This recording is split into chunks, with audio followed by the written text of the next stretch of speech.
pada video kali ini aku ingin meresum beberapa materi yang sudah disampaikan di hari pertama dan hari kedua. Untuk resum pertama itu gak tahu awalnya.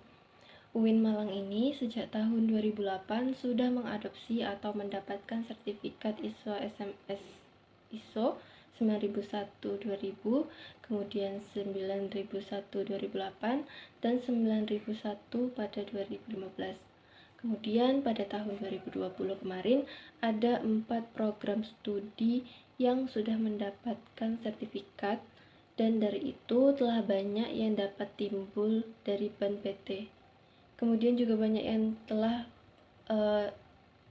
jurusan-jurusan yang berpredikat A. Nah, terus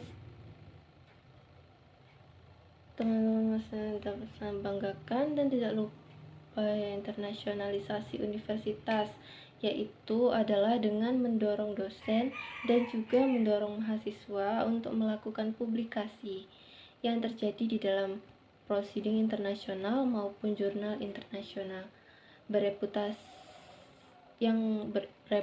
internasional.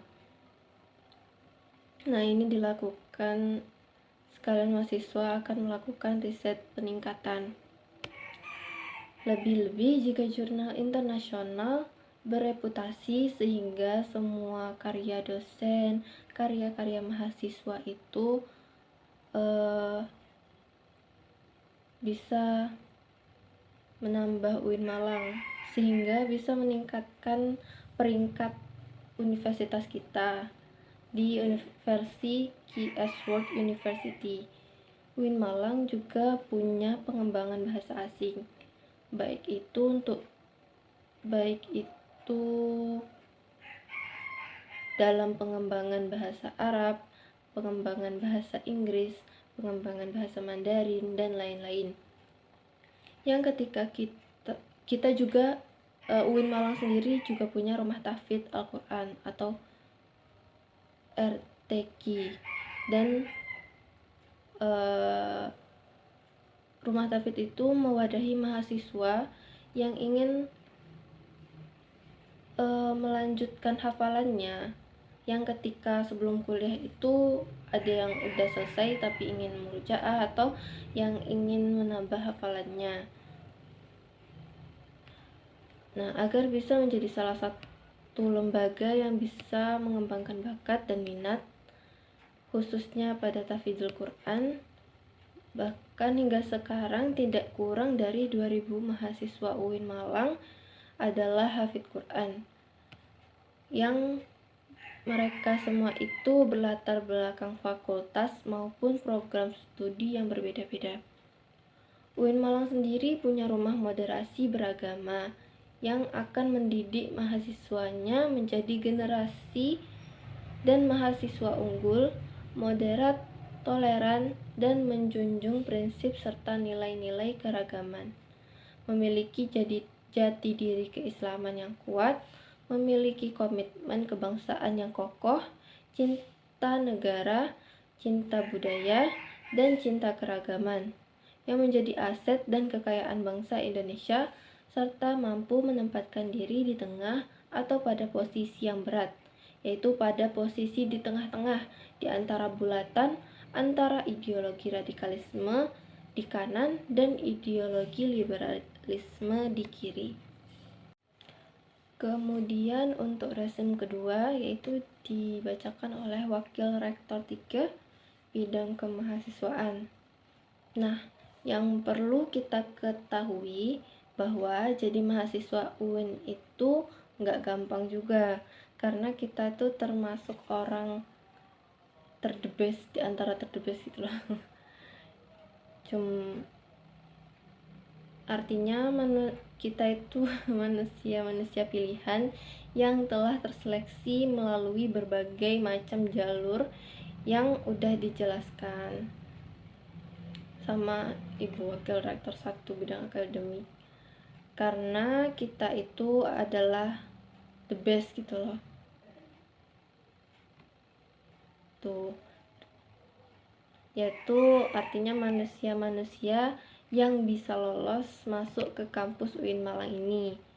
Jadi makanya kita sebagai mahasiswi baru UIN Maulana Malik Ibrahim, ya meskipun semester ini itu masih dilaksanakan pembelajaran melalui daring atau virtual, kita semua mengharapkan semuanya bisa ketemu secara langsung, bertemu di kampus. Nah, untuk sementara waktu kita cuma bisa secara virtual.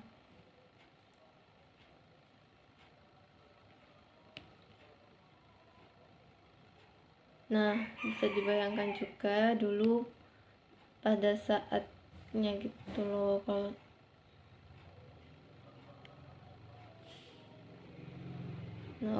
UIN kampus UIN sendiri itu terkenal dengan kampus yang sejuk, nyaman, dan sangat rindang untuk dijadikan sebagai tempat belajar. Nah, karena itu kita sebagai mahasiswa baru UIN Maulana Malik Ibrahim Malang diajak sama Pak Rektor untuk supaya kita mengupayakan diri secara mental, spiritual dalam mengikuti kegiatan-kegiatan perkuliahan di kampus UIN Maulana Malik Ibrahim Malang. Nah, UIN Maulana Malik Ibrahim Malang otomatis berbeda dengan kampus-kampus yang lain, apalagi dengan kampus perguruan tinggi umum atau perguruan tinggi negeri. Saudara kita nanti akan memperoleh sesuatu yang tidak diperoleh di kampus perguruan tinggi umum, termasuk kampus ini menyediakan berbagai macam fasilitas kegiatan kemahasiswaan. Nah, jadi kita tuh juga harus menyiapkan secara mental spiritual, melakukan transformasi gaya belajar dari tingkat SLTP menuju model pola belajar di perguruan tinggi. Karena itu kita harus berpikir ilmiah. Mahasiswa harus punya kemampuan untuk berpikir ilmiah. Berpikir ilmiah itu pada hakikatnya adalah berpikir yang selalu dilandasi dengan ilmu pengetahuan, baik pengetahuan umum maupun ilmu pengetahuan keagamaan, yang notabene kampus ini adalah kampus keagamaan yang bernaung di bawah Kementerian Agama Republik Indonesia. Nah, kalau perguruan tinggi negeri itu kan di bawah Kementerian Kemendikbud, Kementerian Pendidikan dan Kebudayaan. Inilah yang membedakan dengan kampus-kampus lain. Nah, bahwa kampus kita ini mempunyai visi misi dan semangat yang berbeda dan dipengaruhi oleh niat dan cita-cita menegakkan ajaran Islam, melanjutkan perjuangan Rasulullah SAW. Karena itu, sekali lagi kita sebagai manusia diharuskan untuk bisa berpikir ilmiah, harus didasari karena kita dalam masyarakat harus berilmu. Mahasiswa juga manusia berilmu. Beda antara mahasiswa dengan yang bukan mahasiswa. Karena itu makanya yang kedua, kita ini di samping berpikir ilmiah juga harus berpikir positif. Selalu berperilaku positif, bukan sekadar punya pikiran bukan sekadar berpikir, tapi harus diwujudkan dalam bentuk perilaku yang positif. Resum ketiga ini yang dibacakan atau disampaikan oleh Wakil Ketua Dema Ahmad Qawaid dari Fakultas Psikologi Angkatan 2017. Nah, Dema ini adalah merupakan organisasi intrakampus yang merupakan lembaga eksekutif mahasiswa di lingkungan ataupun di level universitas. Dema di universitas. Ada beberapa lingkungan, yaitu terdiri dari lingkungan universitas dan lingkungan fakultas. Selain itu, turunannya untuk lembaga itu ada himpunan mahasiswa jurusan ataupun himpunan mahasiswa prodi. Jadi fungsi dewan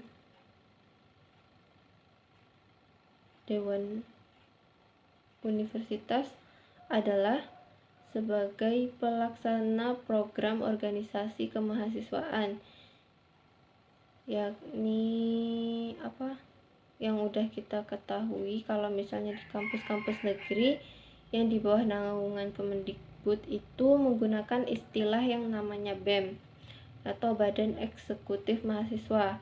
Namun kalau di bawah naungan dari Kemenak atau Kementerian Agama itu kita menggunakan istilah Dewan Eksekutif Mahasiswa. Karena itu telah diatur juga dalam SK Dirjen 4961. Dijelaskan bahwasannya Dewan Eksekutif Mahasiswa Universitas adalah memiliki fungsi sebagai pelaksana program organisasi kemahasiswaan. Yang kedua, sebagai lembaga yang akan mengkoordinasikan dan mengkondisikan instruksi pelaksanaan kegiatan kemahasiswaan di tingkat universitas. Yang kedua lagi, apa sih tugas dari Dewan Eksekutif Mahasiswa Universitas? Yaitu yang pertama adalah melaksanakan program kerja organisasi yang sudah disiapkan Senat Mahasiswa Universitas. Yang kedua, mengkomunikasikan dan menginformasikan kegiatan kemahasiswaan di tingkat universitas. Yang terakhir adalah melaksanakan kegiatan kemahasiswaan. Jadi ini adalah yang mengkoordinasi dan mensinkronisasi antara kemahasiswaan yang ada dalam universitas dengan Warak 3. Yang kedua, untuk menciptakan program-program kerja untuk sebagian media, menyediakan wadah untuk teman-teman mahasiswa di universitas. Untuk selanjutnya ini dibacakan oleh Wakil Presiden Mahasiswa. Nah, ditambahkan ada beberapa terkait dengan kegiatan kemahasiswaan ini. Tidak mungkin dilaksanakan sendiri-sendiri. Harus ada beberapa kementerian yang kemudian menjabarkan, menerjemahkan keinginan-keinginan kita di Dewan Eksekutif Mahasiswa ini, agar semua yang dimaksudkan sebagai upaya pengembangan hak-hak atau soft skill dari mahasiswa UIN Maulana Malik Ibrahim Malang. Ada 6 kementerian di sini yang itu dari DEMA. Yang pertama itu Kementerian Dalam Negeri. Kementerian Dalam Negeri ini nantinya akan mengkoordinasi atau mengkomunikasikan di lingkungan internal Universitas UIN Maulana Malik Ibrahim Malang sendiri.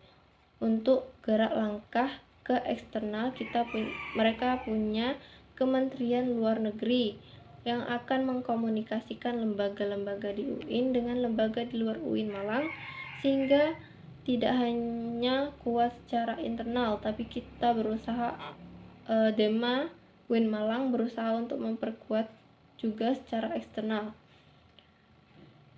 Jadi seperti itu. Selanjutnya, Kementerian Sosial Hukum dan Politik.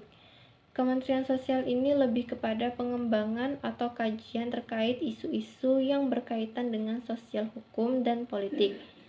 Itu kita tahu bahwa sebagai mahasiswa kita gak hanya belajar satu sisi, tapi kita harus memperkuat dari segala sisi, sehingga kita menjadi pribadi-pribadi yang multitasking. Seperti itu. Berikutnya, Kementerian Agama.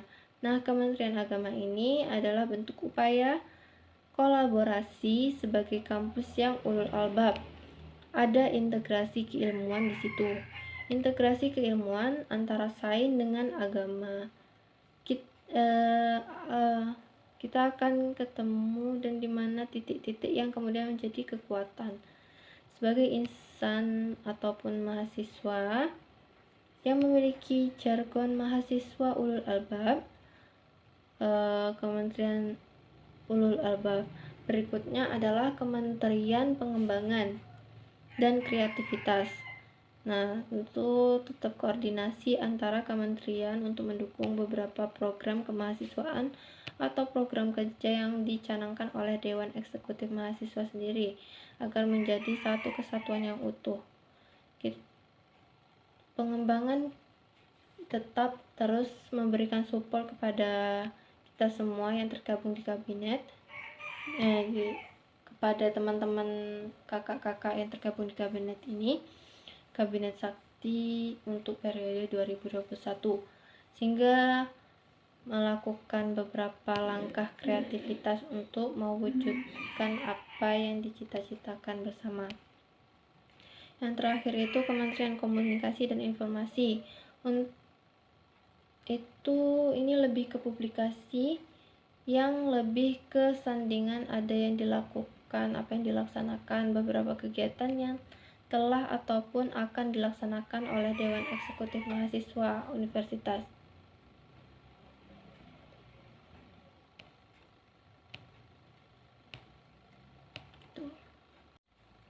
Untuk resum keempat itu kakaknya jelaskan sedikit tentang SEMA. Nah, SEMA itu merupakan lembaga legislatif yang ada di Malang, di UIN Malang, yaitu Senat Mahasiswa, merupakan lembaga legislatif yang ada di jajaran universitas. Nah, itu tuh kalau di bawah PTKIN kita ada kakak-kakaknya itu punya pedoman yang namanya SK Dirjen, itu nomor 4961. Ya, sama seperti yang sudah dijelaskan sama ketua DIM tadi. Situ ada dua lembaga atau yaitu Dewan Mahasiswa, yaitu lembaga legislatif dan eksekutif, dan di situ nanti ada juga UKM, ada juga HMC, ada juga Dewan Tema fakultas dan lain sebagainya. Mahasiswa merupakan organisasi SEMA merupakan organisasi UIN Maliki Ibrahim yang berperan sebagai lembaga legislatif yang mengakomodir UKM-UKM. Nah, jika kita punya kendala-kendala nih di universitas atau punya unek-unek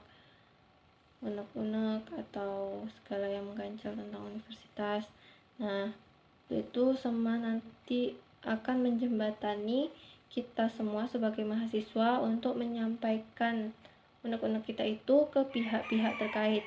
Semisal ada teman yang kuliahnya bermasalah, nah sebenarnya nanti akan dijembatani oleh SEMA.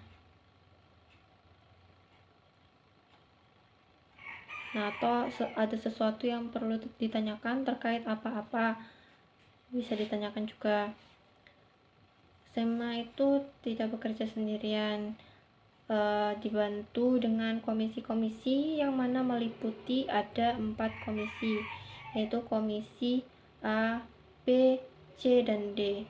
Komisi A sendiri merupakan komisi advokasi ya, dan juga hukum, mempunyai tugas yaitu vokasi seluruh mahasiswa UIN Malang, entah itu terkait perkuliahan maupun terkait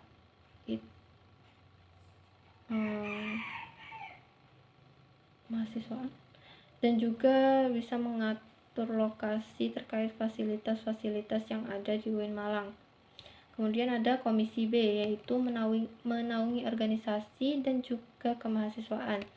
Komisi ini bertugas salah satunya yaitu mengawal teman-teman Ormawa atau kakak-kakak Ormawa di seluruh UIN Malang, entah itu dari HMJ, DEMA maupun UKM. Selanjutnya ada komisi C, yaitu komisi administrasi dan juga keuangan.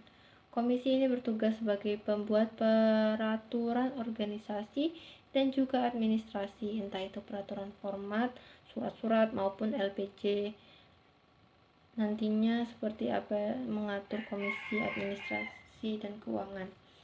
Yang terakhir itu ada komisi D, yaitu komisi informasi dan komunikasi. Di sini memiliki fungsi yaitu lebih ke alat publikasi, yaitu publikasi terkait apa-apa aja kinerja atau kerja-kerja yang ada di senat mahasiswa universitas. Materi kelima itu adalah materi yang disampaikan oleh Bapak Hasanuddin Wahid tentang dengan tema kebangkitan bangsa menuju Indonesia yang tangguh. Nah, sampai detik ini belum ada yang seperti virus corona gitu kan. Zaman sekarang itu ada virus COVID-19. Nah, sampai detik ini tuh belum ada obatnya. Amerika sama Cina sendiri itu cuman buat vaksin, bukan obatnya. Jadi diharapkan Indonesia dapat melakukan vaksin 70% sehingga dapat melakukan pendidikan secara tatap muka.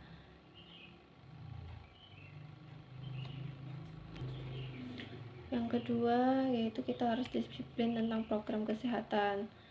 Nah, rata-rata kesadaran masyarakat seperti masyarakat desa itu sangat kurang gitu loh dalam menyadari tentang pentingnya menjaga kesehatan pada saat pandemi ini. Mereka selalu mengatakan banyak orang-orang terdekat mereka yang meninggal, tapi bukan karena COVID. Hal ini bukan karena COVID gitu loh. Jadi itu menjadi sebuah tantangan juga ya.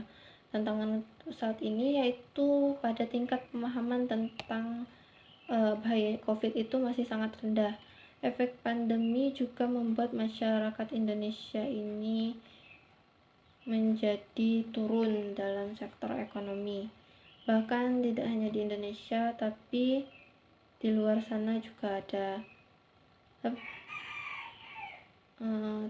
Tapi alhamdulillah sekarang perekonomian Indonesia mulai kembali bangkit. Ketika COVID naik, maka perkembangan ekonomi turun. Begitu sebaliknya, ketika COVID turun, maka perkembangan ekonomi naik. Problem-problem yang terjadi pun banyak anak yang putus sekolah, banyak orang tua yang mengeluh tidak dapat mengajari anaknya. Untuk itu sekarang kita harus kolaborasi Hexa Healing untuk menyelesaikan masalah pandemi COVID dan perekonomian. Kolaborasi ini sangat dibutuhkan karena tanpa adanya kolaborasi yang sangat sulit untuk menyelesaikan masalah-masalah ini. Nah, kemajuan teknologi juga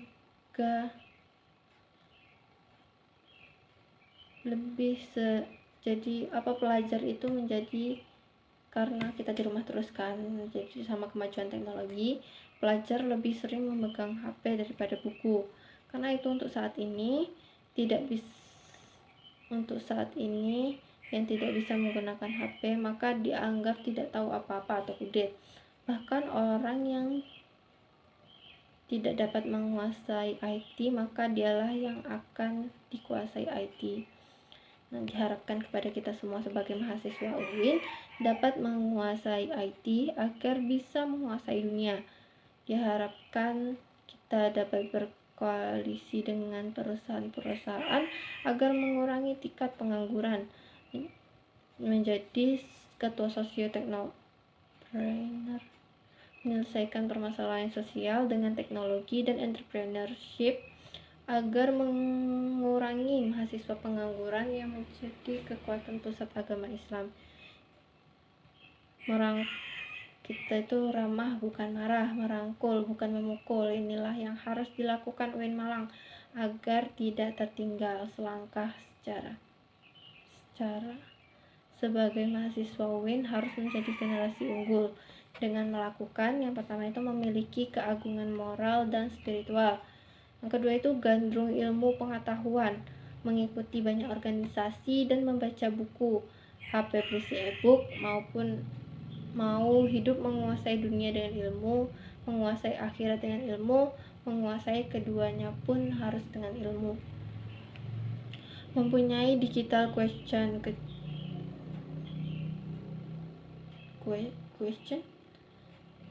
atau kecerdasan digital.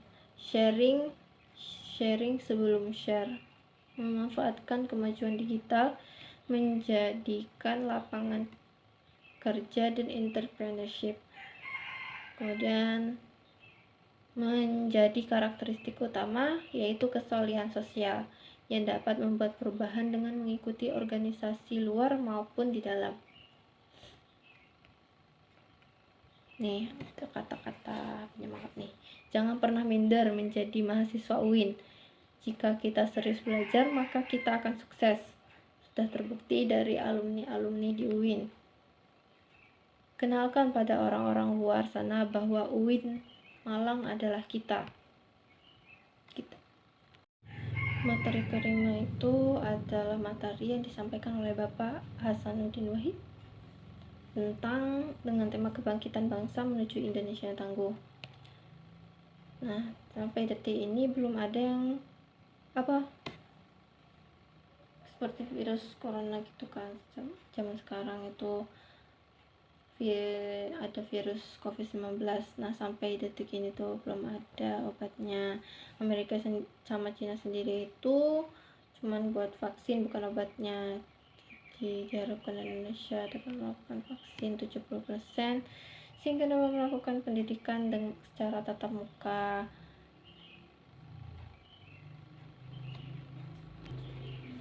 Yang kedua yaitu kita harus disiplin tentang program kesehatan. Nah, rata-rata kesadaran masyarakat seperti masyarakat desa itu sangat kurang gitu loh dalam menyadari tentang pentingnya menjaga kesehatan pada saat pandemi ini. Mereka selalu mengatakan banyak orang-orang terdekat mereka yang meninggal, tapi bukan karena COVID. Hal ini bukan karena COVID gitu loh. Jadi itu menjadi sebuah tantangan juga ya.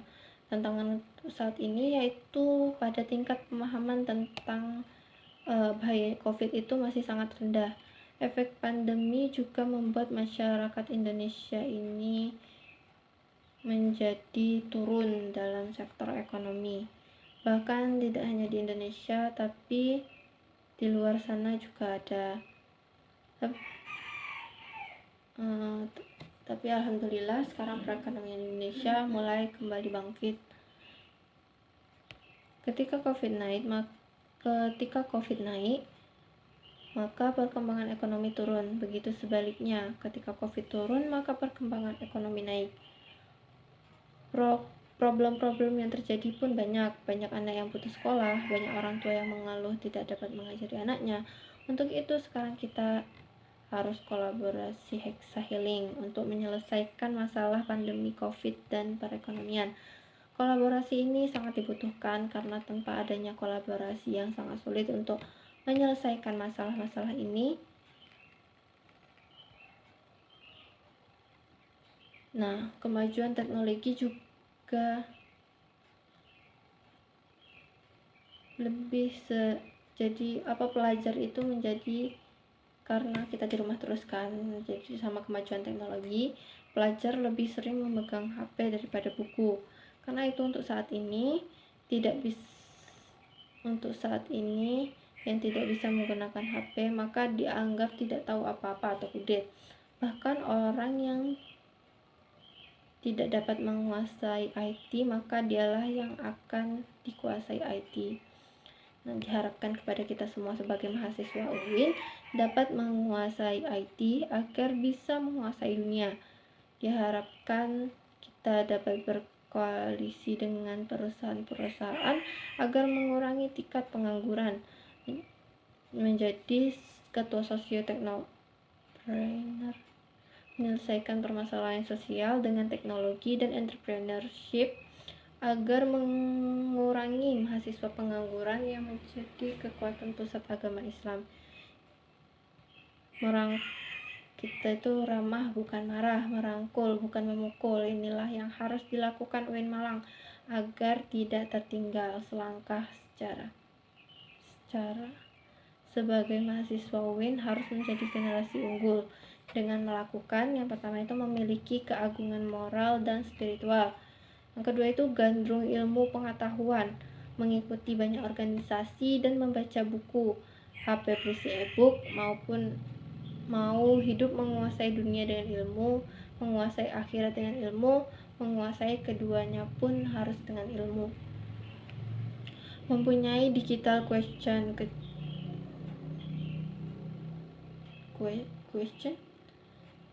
atau kecerdasan digital, sharing sebelum share, memanfaatkan kemajuan digital, menjadikan lapangan kerja dan entrepreneurship.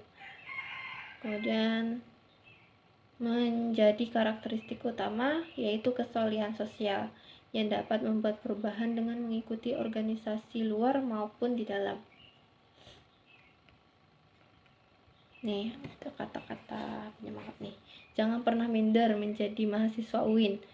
Jika kita serius belajar, maka kita akan sukses. Sudah terbukti dari alumni-alumni di UIN. Kenalkan pada orang-orang luar sana bahwa UIN Malang adalah kita. Untuk resume yang ke-6 itu tentang UKM. Tapi di sini saya akan memilih salah satu materi dari banyak UKM tadi, yaitu dari Unior.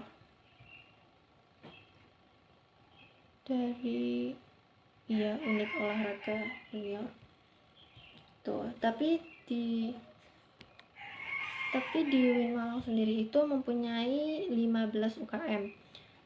Yang pertama itu ada UKM Resimen Mahasiswa Satuan B811 Wiracaktiyuda, UKM Jepret Klub Fotografi, UKM Paduan Suara Mahasiswa Gema Gita Bahana, UKM KSRPMI Korps Sukarela Palang Merah Indonesia, UKM Komus, UKM Gerakan Pramuka, UKM Lembaga Kajian Penelitian dan Pengembangan Mahasiswa atau disingkat LKP2M.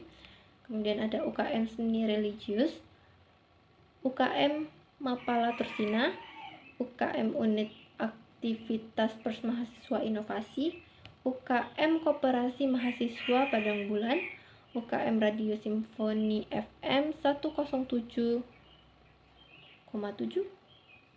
UKM Teater Komedi Kontemporer, UKM Unior, dan UKM Taekwondo. Nah, di sini saya akan menjelaskan salah satunya, yaitu tentang UKM Unior.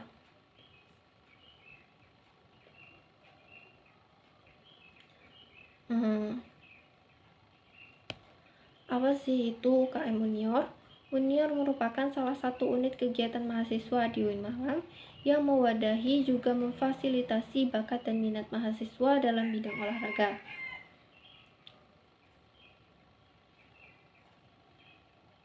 Kenapa ada UKM ini di UIN Malang? Karena pasti jelas ya, semua orang itu butuh olahraga, dan juga pasti banyak orang yang menyenangi atau hobi dengan olahraga. Maka dari itu dibentuknya UKM olahraga ini, itu UKM Unior.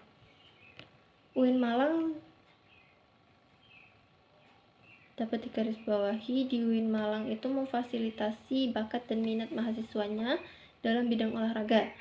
Jadi di sini tuh tidak hanya memfasilitasi kita yang memiliki bakat, ya istilahnya ya yang sudah pro gitu. Gak hanya memfasilitasi untuk orang yang sudah pro, tapi juga memfasilitasi orang yang memiliki minat, selain punya bakat, tapi juga yang memiliki minat dan yang memiliki kemampuan untuk ingin berkembang, ingin berlatih, dan juga berorganisasi di olahraga. Kemudian dari UKM unit olahraga sendiri itu menaungi 7 cabang olahraga.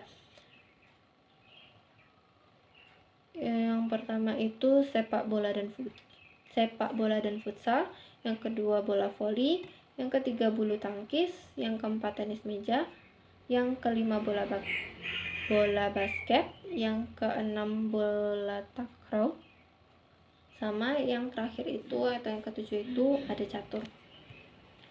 Di Uniar sendiri itu banyak sekali kegiatan yang bisa dilakukan nantinya kalau bergabung dengan tim.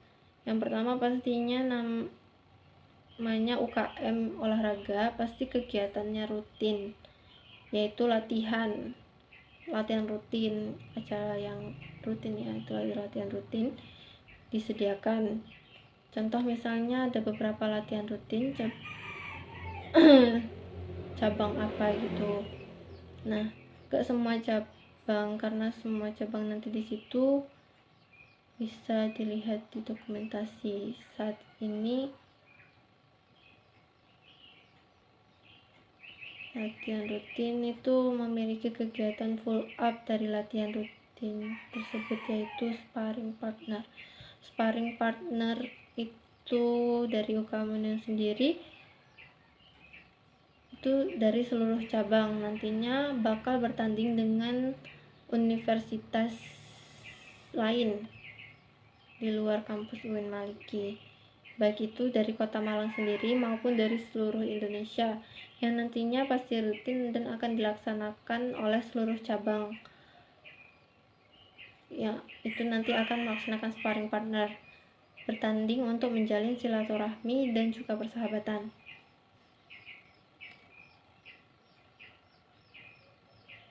Nah, di sini prestasi yang selama ini didapatkan itu di kancah regional maupun nasional. Rata-rata beliau-beliau ini sering menjuarai turnamen Liga Mahasiswa. Yang kemarin alhamdulillah beberapa turnamen lokal juga dijuarai pionir, yaitu Olimpiade PTKIN se-Indonesia.